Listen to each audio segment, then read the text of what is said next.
Olá, sou o professor Rômulo Weber, integro o quadro de profissionais do curso Professor Jorge Hélio e, juntamente com os demais colegas, vamos aqui traçar a resolução de questões dos últimos exames da Ordem dos Advogados do Brasil, para que você possa ir se familiarizando com o estilo FGV, para que você possa ir observando os assuntos que mais comumente aparecem nas provas. E a minha incumbência é o estudo do processo civil. Este que para alguns é um assunto um pouquinho complicado, mas que eu firmo de logo, meu amigo, minha amiga, com você um compromisso. Nós vamos simplificar e mostrar para você que dá para se sentir seguro com o objetivo de acertar simplesmente todas. Ouça bem, eu quero você acertando todas as questões de processo civil. Essa é a minha meta, tá joia? Vamos ao quadro com a nossa primeira questão. A primeira questão aborda o assunto das capacidades. Essas capacidades, vem aqui no quadro comigo, essas capacidades que se apresentam sob 3 tipos. Quais são? Nós temos a capacidade de ser parte, temos a chamada capacidade processual e temos, gente, a chamada capacidade postulatória.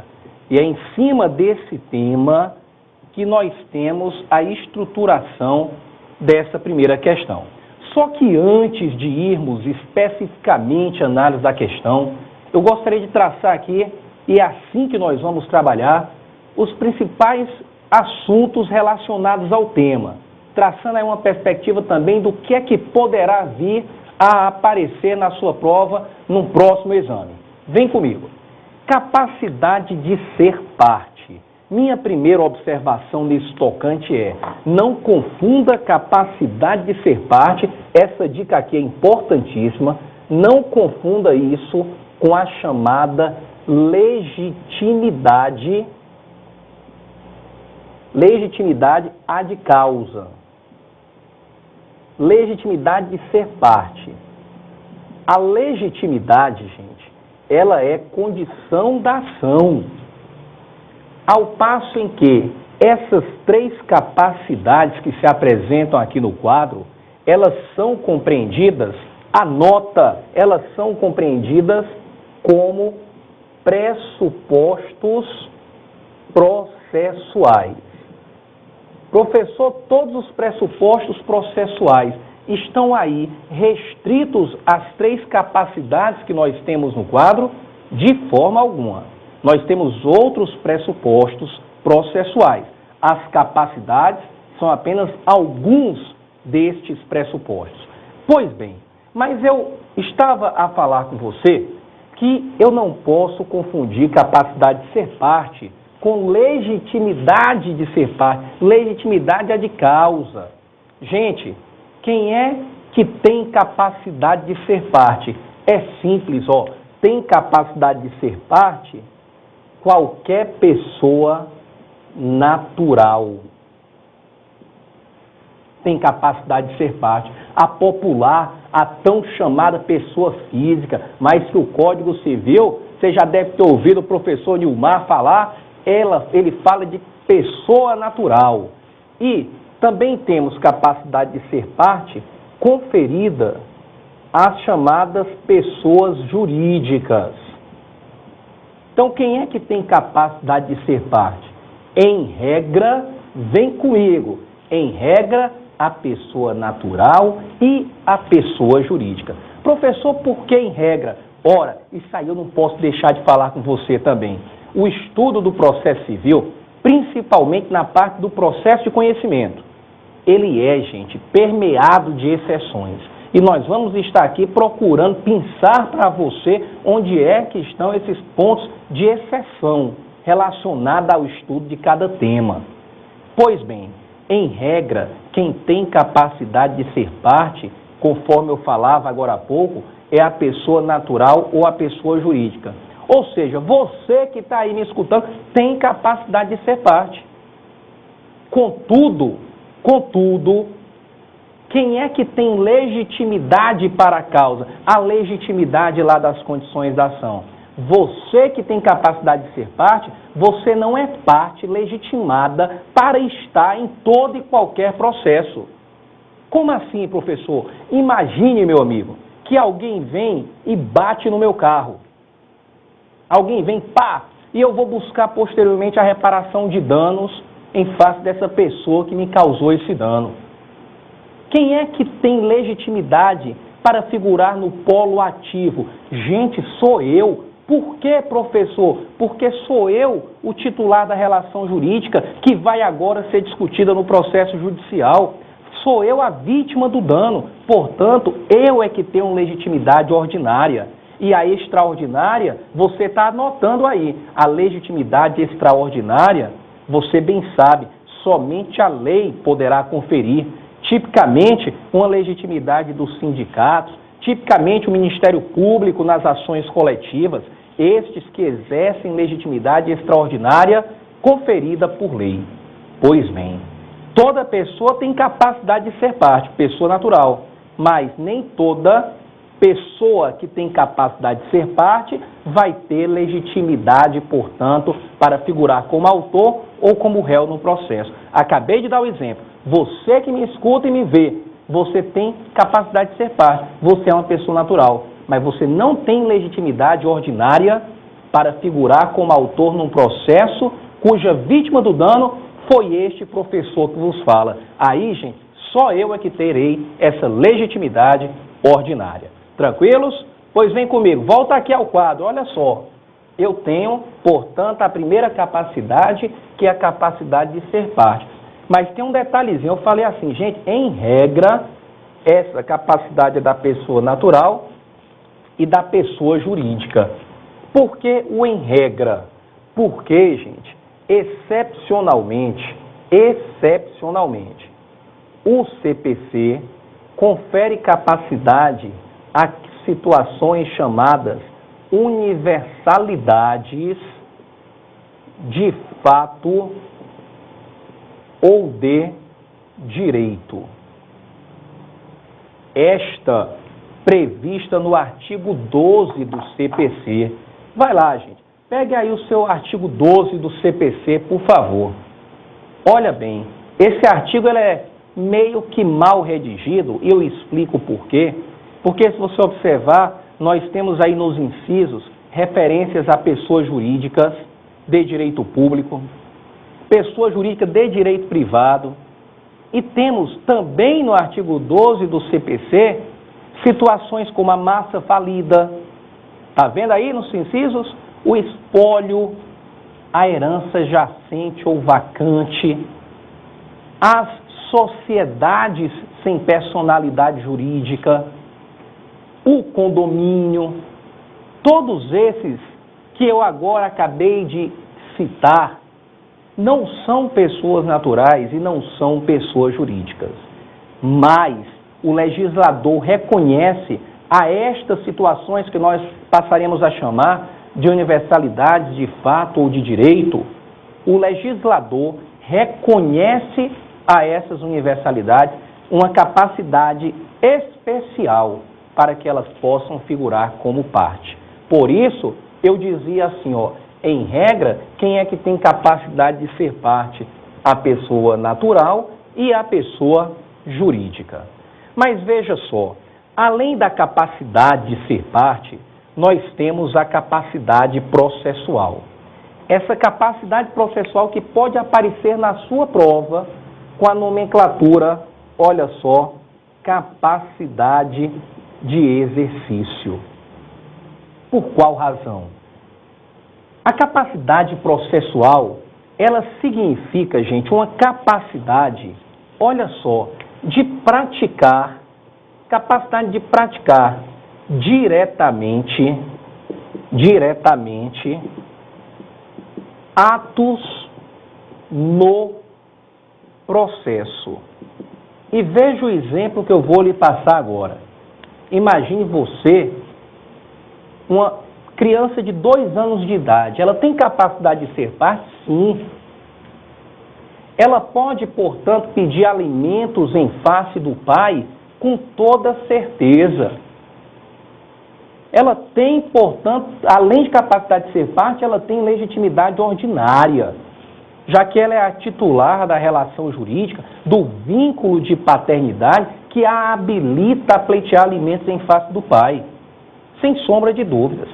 Só que veja um detalhe, essa criança de 2 anos de idade, será que ela tem capacidade para praticar atos diretamente no processo, gente? Tipo, na hora de uma audiência de conciliação, ela opinar se R$300 por mês é um valor suficiente de alimentos para ela? Óbvio que não. E aí, olha só, que o legislador coloca que essa capacidade processual, no caso das pessoas naturais, quem vai ter essa capacidade processual são aqueles que tenham capacidade para praticar os atos da vida civil. Esses são, no caso das pessoas naturais, aqueles que terão capacidade processual. Mas, professor, e se uma criança dessa, que ainda não tem plenitude dos atos para praticar os atos da sua vida civil, ela não vai mais poder estar num processo? Vai, porque o legislador viabiliza o Instituto da Representação e da Assistência, justamente para que quando aquele que tem capacidade de ser parte não tiver capacidade processual, possamos integrar essa capacidade processual através da atuação desse terceiro. Por isso é que você tem nas ações de alimentos, quando o autor é uma criança de 2 anos de idade, tem lá, fulano de tal, menor impúber, neste ato representado por sua genitora, senhora fulana de tal. Esta genitora não assume a condição de autora no processo. A autor é a criança. Ela está para viabilizar a capacidade processual. E no caso das pessoas jurídicas, nós temos justamente os sócios, temos os prepostos, os administradores, podendo viabilizar essa capacidade processual. Terceiro tipo de capacidade, postulatória. O erro, o equívoco que muitas vezes acontece no estudo de capacidade postulatória é a pessoa pensar que capacidade postulatória seria igual à capacidade do advogado. Igual, assim, ipsilítere. E não é, gente. Capacidade postulatória deve ser compreendido como a capacidade de levar algo à apreciação do Poder Judiciário. Aí eu posso afirmar que, em regra, é exercida pela pessoa do advogado. Eu só não posso dizer que capacidade postulatória é igual à capacidade do advogado. Por quê? Você bem sabe que o nosso ordenamento jurídico, ele traz N situações em que ele possibilita que a parte que não é advogado possa postular ao Poder Judiciário, portanto, sem que esteja representada por advogado. Como é exemplo, as causas dos juizados especiais, estaduais até 20 salários, como é exemplo, as tutelas das liberdades públicas, como o habeas corpus, ok? Então, capacidade postulatória, capacidade de levar algo à apreciação do Poder Judiciário, muito embora, em regra, nós tenhamos perante o Poder Judiciário essa capacidade postulatória através da pessoa do advogado. Essa capacidade através do advogado, vem comigo ao quadro, que essa capacidade postulatória, quando é através do advogado, você vai ter esse disciplinamento a partir do artigo 36 e seguintes do Código de Processo Civil. Dito isso, feito essa introdução, porque na verdade muito mais nós teremos a falar sobre capacidades. Afinal, vocês vão observar que nós temos um quantitativozinho até razoável de questões sobre esse tema. É um tema recorrente nas provas da FGV e por isso você deve ficar atento. Mas nós vamos falar de mais coisas, à medida que nós começarmos, a partir de agora, a resolução das questões. Primeira questão, já do exame 2010.2. Veja só, a capacidade é um dos pressupostos processuais. Beleza, professor? Está aqui anotado no quadro. Beleza, maravilha, vamos em frente. Caso o juiz verifique que uma das partes é incapaz, ou que há irregularidade de sua representação, olha bem, que a parte é incapaz ou que há irregularidade de sua representação, deverá suspender o processo e marcar um prazo razoável para que o defeito seja sanado. Meus amigos, esse artigo, o artigo que aborda o que está nessa questão é o artigo 13 do Código de Processo Civil. E é um artigozinho bem interessante, eu peço que você acompanhe a leitura comigo para nós pontuarmos aqui algumas coisas. Olha só. Verificando, diz o artigo 13 do CPC, verificando a incapacidade processual ou a irregularidade de representação. Ou seja, o juiz pega lá a petição, vê que o sujeito é incapaz e que não tem ninguém representando ou assistindo, ou então tem lá um representante, tem lá o assistente, mas esse representante ou assistente está de forma irregular no processo. Aí você poderia pensar, vamos de cara encerrar o processo. Vamos de logo desconsiderar o ato processual que foi praticado sem atender a essa capacidade. Só que quando ocorre esse erro, esta falha, no que tange a incapacidade da parte ou irregularidade de sua representação, anote essa aí no seu material. Nós não teremos uma medida sancionatória imediata.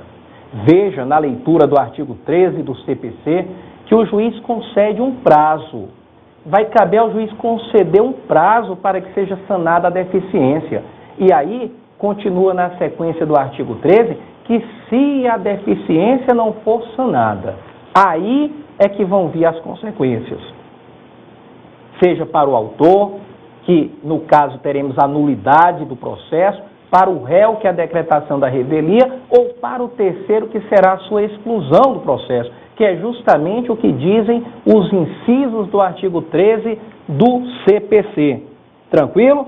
Então temos aí que verificada a incapacidade processual ou a irregularidade de representação das partes. O juiz, suspendendo o processo, marcará prazo razoável para sanar o defeito. E na sequência, se os defeitos não forem sanados, aí sim nós teremos as medidas sancionatórias. E o que é que a nossa questão dizia? Veja lá, que a capacidade é um dos pressupostos, caso o juiz não verifique que uma das partes é incapaz ou que há irregularidade em sua representação, deverá, e o termo está certo, deverá suspender o processo e marcar prazo razoável para que o defeito seja sanado. E diz ainda, assinale a alternativa que indique a providência correta a ser tomada pelo magistrado na hipótese de persistência do vício. Então veja, quando se verifica, o juiz vai conceder um prazo, nessas hipóteses, não esqueça, irregularidade de representação ou incapacidade da parte. Aí o examinador está querendo saber de você. O juiz concedeu o prazo. Se o problema não for sanado, o que é que vai acontecer? Letra A. Se o vício se referir ao autor, deve o juiz aplicar-lhe a multa de litigância de má-fé? Não, né, gente?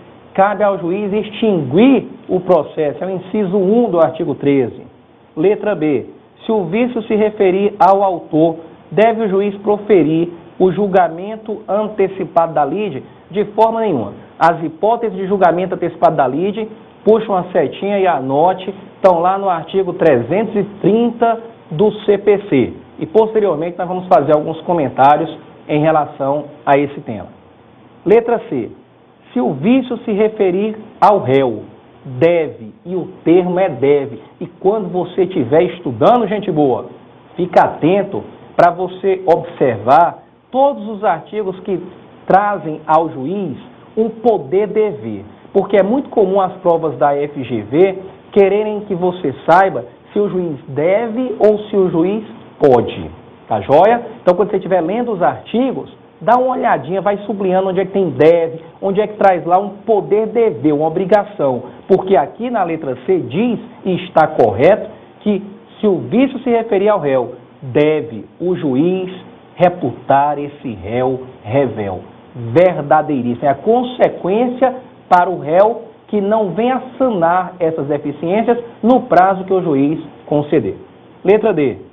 Se o vício se referir ao réu, deve o juiz julgar a causa em seu favor? Olha, gente, essa aqui, você que é nosso aluno, você que está acompanhando essa resolução de questões, pelo amor de Deus, é onde você não erra nunca.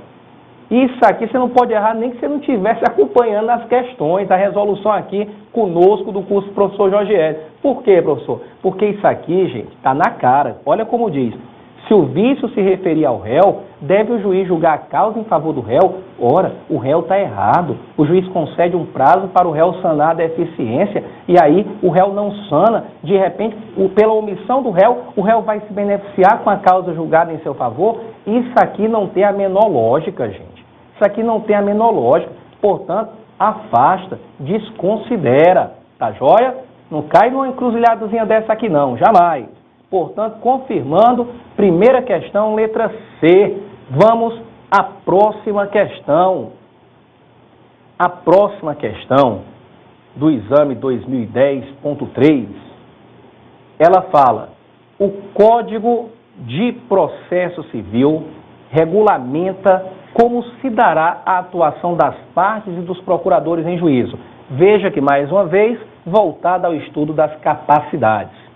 E diz ainda, além de dispor sobre a capacidade processual e dos deveres de cada um, disciplina sobre a constituição de representante processual e substituição das partes e dos procuradores. Veja bem, quando ele fala aqui, constituição de representante processual, leia-se advogado. E quando o examinador fala em substituição das partes dos procuradores, leia esse termo substituição como troca das partes e dos procuradores no processo. Fechadinho? Beleza. Diz ainda, a respeito dessa temática, assinale a alternativa correta. Letra A. E aí vamos apagar o que está aqui no quadro para que nós possamos fazer os novos apontamentos. Olha só, gente. Letra A. Ao advogado é admitido procurar. Procurar é postular, atuar em nome do seu cliente em juízo sem instrumento de mandato. Veja bem, gente. Veja bem.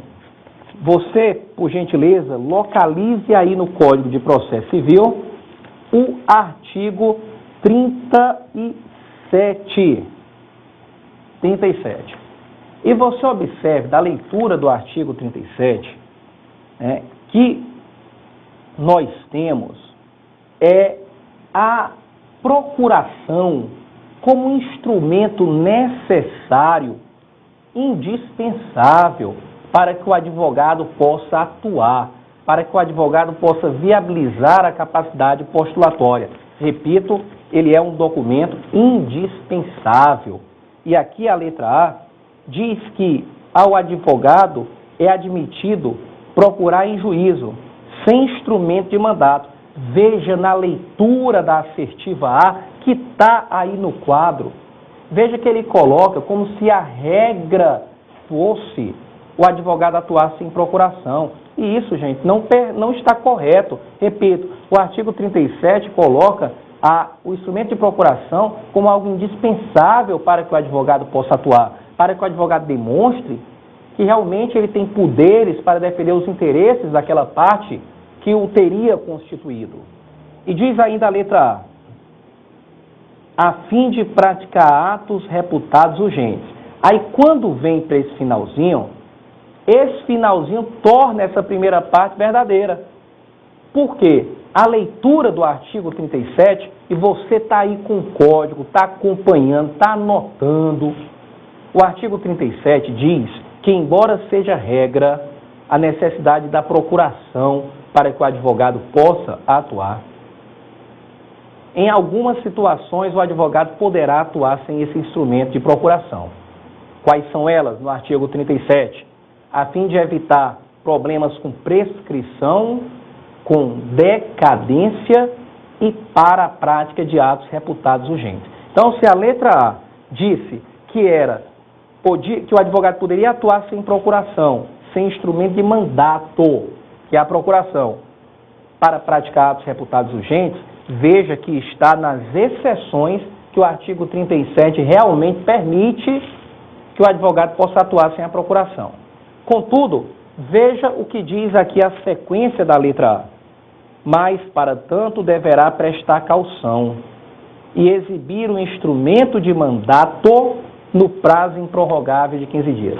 Primeiro, que nessas três situações, quais são elas? Repito, prescrição, decadência e atos urgentes. O advogado não precisa prestar nenhum tipo de caução, nenhum tipo de garantia. A lei o confere a possibilidade de atuar sem esse instrumento de procuração. Contudo, o advogado vai ter 15 dias para juntar essa procuração. Então, veja que no finalzinho da assertiva A, está dizendo que é 15 dias improrrogáveis. Entretanto, o que é que você observa?